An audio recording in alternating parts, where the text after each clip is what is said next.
That is why you don't have a replacement. The mirror for discovering crisis spots, both in singles and married, is the mirror of vision. The Bible says where there is no vision, people perish. So he that keepeth the law, happy is he. Now, which law?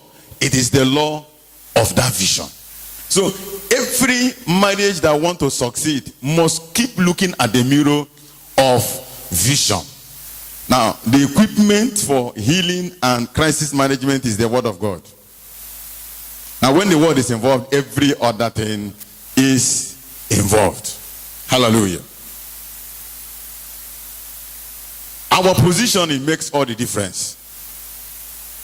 Now, why I came to share is because I have looked at the scriptures and I have looked at marriages. I read the news. I watch news. I am also married for 18 years. So, like I keep saying, my biological father and mother, December will make it 55th anniversary of their wedding. And they are still together, sharing everything together. So, the testimony of their success is with me. And then the experience of mine is with me. The word of God is helping me to have understanding. And I'm looking at the society. Our society needs help. And God will help us in Jesus' name. The life of Abraham was full of crisis. Crisis redeemed marriages. But he still produced a great man like Isaac. Isaac had his crisis. But he still produced great man like Jacob. And with all the crisis of Jacob, he still produced a son that was a prime minister in a foreign country. This crisis redeemed marriages from generation to generation produced Moses. He still produced Elijah, produced Jesus, our Lord and Savior. He's still going to produce the Lion of Judah. So God is not worried about your failure. He's interested in how you can get up from where you have fallen and move forward. So I'm going to be looking at two phases of this teaching. Preparation against crisis in marriage. And then phase 2 is going to be talking about conquering the crisis that is already there. Hallelujah. So, if you are there, let's look at the book of James, chapter number 1. I am paying close attention now on preparations against crisis in marriage. If you are single yet to marry, the greatest gift you will give to yourself is to get ready and thoroughly prepared before you marry. Because marriage is a battleground, but a pleasant one, because it is ordained by God. So you have to be prepared. In Luke chapter 14, verse 28, the scripture says, which one among you that want to build a house does not sit down and do what? Count the cost. He said, which person among you that want to go to battle does not sit down and check the strength of his soldiers? So why do people know that they will count the cost before building? Check their soldiers before taking into battle. And then we, children of God, don't take time to prepare before we marry.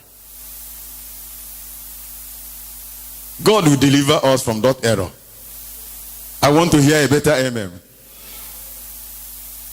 So we need to be prepared.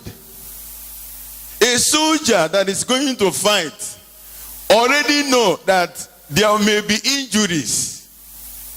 So does he not get himself prepared to the level of managing those injuries? So why do we want to get into marriage without adequate preparation? One of my best books is about to be published. I've been writing on building a marriage. Preparations, yes. Preparations for a godly marriage. That's it. I got it. Preparations for a godly marriage. It's a book. I looked at marriage there like a building. It's one of the books that will bless your life. A family got choked up. The marriage was not up to 2 months. The wedding was not up to 2 months. They got choked up. After settling the case, it dawned on me that matter, that book must come out faster. So when the marriage gets choked up, like in a stuffy house, when your house is stuffy, what do? You open the windows. Now, there are windows in marriage that you must open and get ventilation. Those who don't have it died under suffocation in their marriage. It's not your portion in Jesus' name. So, are we there in the book of James chapter 1? I want to read from verse number 1 to 8. He said, no, let's take it from verse 2. My brethren, count it all joy when you fall into various trials, knowing that the testing of your faith produces patience. But let patience have its perfect work, that you may be perfect and complete, lacking nothing. If any of you lack wisdom, let him ask of God, who gives to all liberally and without reproach, and it will be given him. But let him ask in faith with no doubting. For he who doubts is like a wave of the sea, driven and tossed by the wind. For let not that man suppose that he will receive anything from the Lord. He is a double-minded man, unstable in his ways. Hallelujah. We are looking at preparations against crisis in marriage. It looks like I'm trying to talk to the singles. The scripture says, your life will face trials and temptations. Like in Luke chapter 17, verse 1, he will say, offenses must come. It's a must. Hey, you will not be able to escape it, because the world is not a perfect place, and the person you are relating with is not a perfect man, is not a perfect woman. From the point of imperfection, there will be build up for crisis. So get it. If you are a single, there is a warning I want to give to us. Look, environmental suffocation will come against you. You know what I mean by environmental suffocation? Pressures from the world. John was writing to the young people in the church. He said, love not the world, neither the things of the world. He said, for the love of the world, the lust of the eyes, the lust of the flesh, the pride of life. He said, these things are of the world. Hallelujah. You don't understand what I'm saying. God counted Lot as a righteous man. And Lot was living in Sodom and Gomorrah. You know Sodom and Gomorrah. Now, when God was tired of that city and wanted to destroy the city, he said, Abraham is my friend. I need to consult him. Let him do something. I know he can do something. Abraham prayed and couldn't find 100 people. He said, God, what if I find 50? Can you destroy the place? He said, no. He couldn't find 50. He couldn't find 10. He couldn't find 5. At the end of the day, the only person to be delivered from that city was Lot and his family. Wait. The success of Lot has a limitation. In fact, at the end of the day, the only person that came out there was Lot. The Bible says Lot went to call the children who were already married. And the suffocation of environment of corruption has blocked their ear. So they couldn't hear. Hey, this city is about to be destroyed. Those young ladies didn't hear. They didn't listen to their father. The angel said, hey, you are overstaying. Come, let's be going. At the end of the day, he took the only 2 daughters with the wife, and they were running. Now the angel said, the movement is one way forward, and there is no turning back. What happened? The wife of Lot, God was careful not to mention her name because she's not worthy. The wife of Lot turned back and became what? A pillar of salt. Why did she turn? The Bible says, where a man's treasure is, there will the heart also be. The treasure of that woman is in Sodom, and her heart is also there. So because of the treasure that is there and the heart is there, there is nothing that can stop her from doing what? From turning. That's what I mean by environmental suffocation. The 2 ladies followed their father without turning. And what did they end up doing? 2 of them got pregnant through their father by their own evil arrangement. Now, that is to tell you that physically they were virgins, but mentally and spiritually they were harlots. The life inside them is the life of Sodom. But because of the presence of their father, they were pretending to clap hand in morning prayer. They were pretending to do one thing or the other, follow the man to go to church, follow movie, just to respect the man. But deep inside their heart, television of sodomy, radios of sodomy, handsets of sodomy, Facebook, WhatsApp, everything from the environment has been loaded up inside of them. And the Bible says, as a man thinketh in his heart, so is he. So, are we better than the children of Lot? Are you getting something? Crises were introduced into their life from the environment. The lust of what their eyes can see. Fine cars, beautiful houses, good necklace, and things of life. Lust of the flesh. What they can eat to satisfy themselves. Pride of life. I am this, I am that. So now the love of the world introduced crisis into people's life. They carry it inside and be moving up and down. So what is the antidote for the love of the world? The antidote for the love of the world is the love of God. Somebody said the love of God. If you look at James chapter 1 again, verses number 12 to 15. Can I read it for you?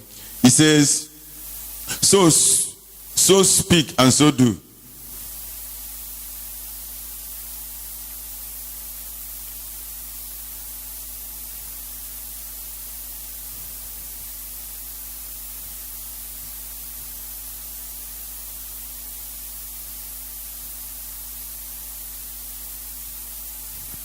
Sorry, it's chapter 1. James chapter 1, yes. I'm there already. He said, blessed is the man who endures temptations. Yeah. But when he has been approved, he will receive the crown of life which the Lord has promised to those who love him. Let no one say when he's tempted, I am tempted of God. For God cannot be tempted by evil, nor does he himself tempt anyone. But each one is tempted when he is drawn away by his own desires and enticed. Then when desires has conceived, it gives birth to sin, and sin, when it is full grown, brings forth death. Have you seen it? So the antidote for the love of the world is the love of God. Endure trial. Endure it. Tell somebody, endure it. Endure it. That thing that is troubling you is common. It has solution. It has solution in God. It has solution in people of experience. Get the solution, and God will bless your life in Jesus' name. Now, focus on vision. Every challenge you have in life has answer in vision. The difference between one brother and another brother, one sister and another sister, in terms of success in the journey of Christian life, is what they see. So can I ask you, what do you see? God asked Jeremiah, what do you see? He said, I see an almond tree. He said, I will hasten my word to perform it, because that thing you see is what you will become, is what you will receive. If you are yet to marry, don't dream about marriage until you find out who you are by God. A life that is visionless cannot survive the temptations of the world. The Bible says, where there is no vision, the people will do what? That means what will keep you alive is what? Vision. What will keep you standing in the face of trials and temptation is vision. What will make you to cross where others stopped is vision. So, what is the vision of God for your life?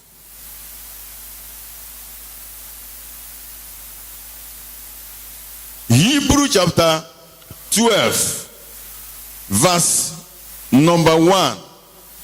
The scripture. Oh my God, God is beautiful. He says, since we are surrounded by so great a cloud of witnesses, let us lay aside every weight and the sin which so easily beset us, and let us run with endurance the race that is set before us. In James Version we say, let us run with patience. Then look at verse 2 to see how to run. It is not running that matters. It is how you run. Look at it, how to run in verse 2. What did he say? He said, looking unto Jesus, the author and finisher of our faith, who for the joy that was set before him endured the cross, despising the shame, and sat down at the right hand of the throne of God. Hear me. There is something that Jesus was looking at that helped him to endure the pain. He didn't just endure it for the sake of enduring it. There is a promise. There is a hope. There is an expectation. There is something that he is looking up to becoming. Something he was looking up to arresting.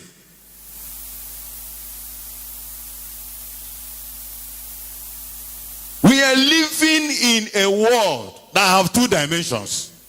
The spiritual dimension and the physical dimension. Now, you don't know what is going on in the realm of the spirit. It's more than you. So that's why many times, no matter how we're trying in the physical, it doesn't work. Because there are spiritual forces interfering with it. When God gives you a vision, he hides behind the vision to give you backup and support as you run the race of life. So whatever that is coming from the realm of the spirit, because of the vision of God, he will stay with you to conquer. When the vision is not there, you fight alone. So every visionary life answers to preparation. A man, a young woman, a young man who is living a visionary life is living a life that has preparation. Somebody somewhere helped this young person to develop eyes for future. So because he has eyes for future, what he sees concerning future begins to direct his steps. So I threw a challenge to parents. What preparations are you making inside your children for future? When a young man is coming to tell you, I want to marry, Mama, I want to marry, that time he's telling you that, it's already too late to teach him anything. You know, some of us is when the boy say, I want to marry, you now come and say, sit down, let me tell you how it is, how to marry. It's late. When somebody is 22 years old, he has finished learning. Whatever you didn't learn at 22, you can't learn it again.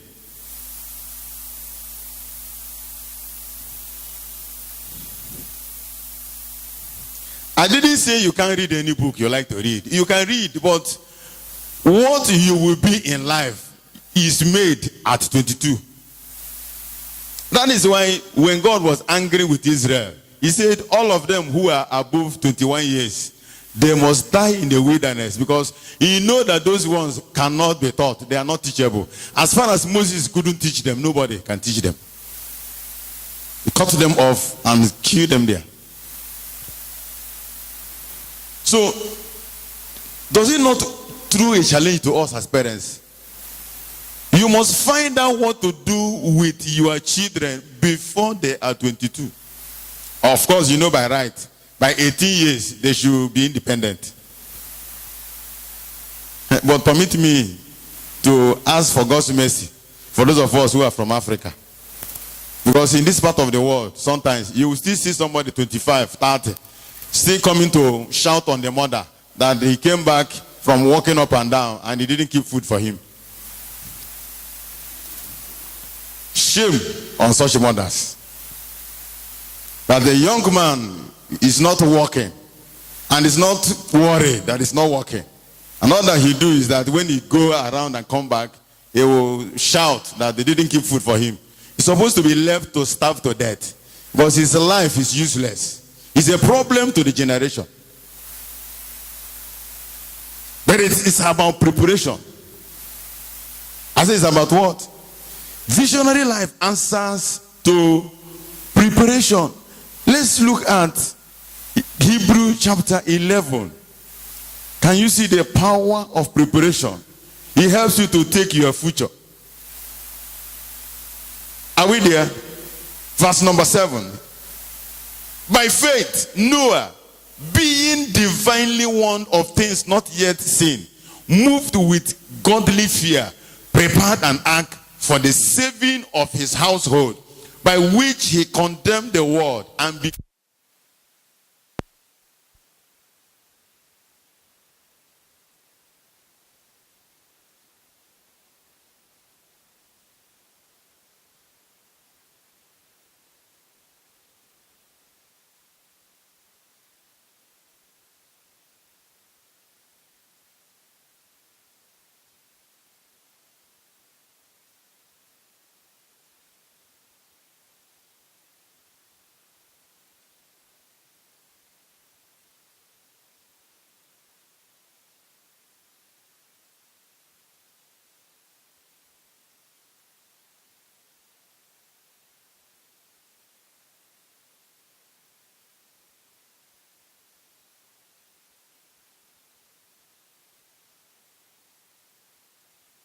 righteousness which is according to faith. Hallelujah. It was not only Noah that received the warning. Many other people received the warning, but they couldn't make use of the information. What made Noah different from the rest? Preparation. When he got the warning, he prepared himself. Now, when you hear preparation, you need to hear, even though you know it, that Noah took 120 years to build the ark. Lifetime preparation. It may not take you 120 to prepare.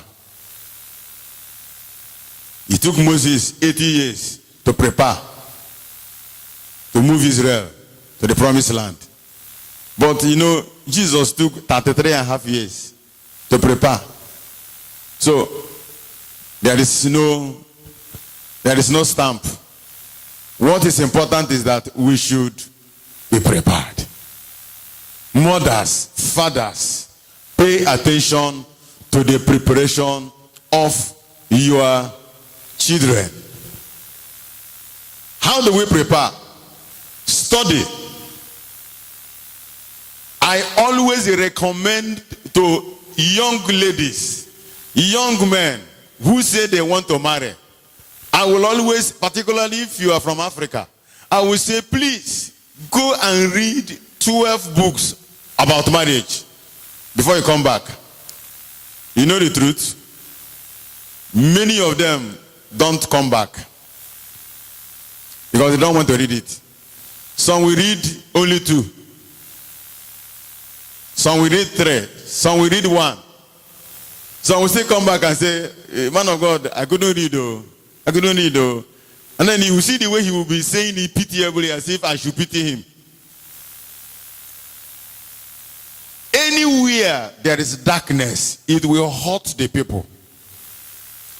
Ignorance harbors darkness, and darkness hurts people.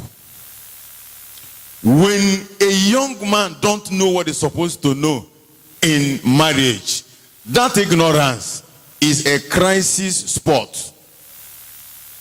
That ignorance in that lady is a spot that will cause crisis in future. So why should you know that something will cause problem and you will still go ahead to do it? Why are you rushing into marriage when you know you are not ready? 2 Chronicles 27 verse 6, the Bible says, Jotham prepared himself and then he became mighty. He prepared and then became mighty. Why do we need to prepare? In preparation, we understand the past in order to arrest the future. So is there no past? There is. Is there no future? There must be. But how ready are we for it? That's why God said to Moses, Exodus 23:20.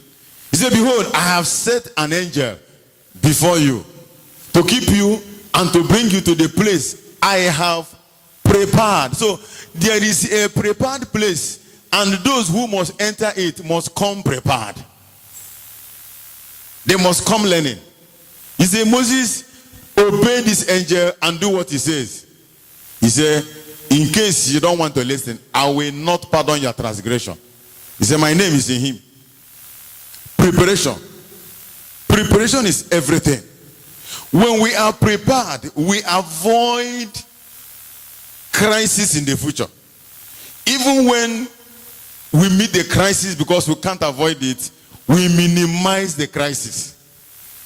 Preparation helps us to overcome crisis when they eventually come. Because they must come. It is in preparation that we learn how to overcome. So it is important for us to be prepared. Don't rush into it until you are sufficiently prepared. Ezra led an example. He set an example. Can we look at it very briefly? Ezra chapter number 7. Ezra chapter 7. 7 verse number 10. Are you there with me? Ezra 7, verse number 10. He said, for Ezra has prepared his heart to seek the law of the Lord, and to do it, and to teach statutes and ordinances in Israel. 3 things. First, he prepared his heart to seek, number 1, to do, number 2, and to teach. This is how we should prepare before we get married. We should prepare to seek God in understanding relationships. We should be prepared to do what God is saying concerning relationship from his holy book, the manual of life. And then we should be ready to teach. A man that has nothing upstairs, what does he teach the children when they come up? A man that doesn't know how to hold hand with their wife, and 2 of them will do morning prayer, what do you teach the children when they grow? A man that does not know how to sit down with the wife and share the word of God, share ideas of books and all, what do you teach the children when they come up?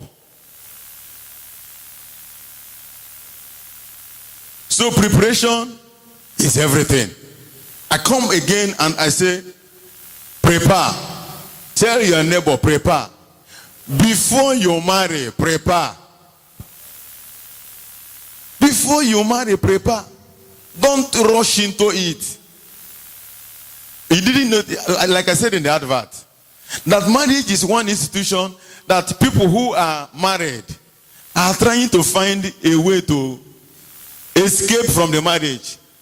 Meanwhile, others who have not married are fighting tooth and nail to get inside. That's a mystery.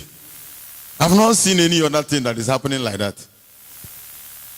It's only in marriage. There is struggle everywhere. Some are struggling to enter inside anyhow. Some people even want to be second wife as long as they enter inside. While others who are one and only are even fighting to escape from it. What is the mystery behind it? God help us in Jesus' name. So parents, prepare your children for future. Singles, it is not too late to start preparation. Preparation is everything. Preparation. Prepare for your future career. Prepare for your marriage. Prepare for your glorious spiritual destiny. Matthew 25 verse 41. He said that the king will say to them, come to the right hand, you that are faithful. Step into the kingdom prepared for you from the foundation of the world. So the kingdom has been prepared. It must require prepared people. Hallelujah. Praise God. So everything has to do with preparation. Now, why we are preparing is to minimize crisis, or to avoid it, or to be ready with answers when it eventually comes.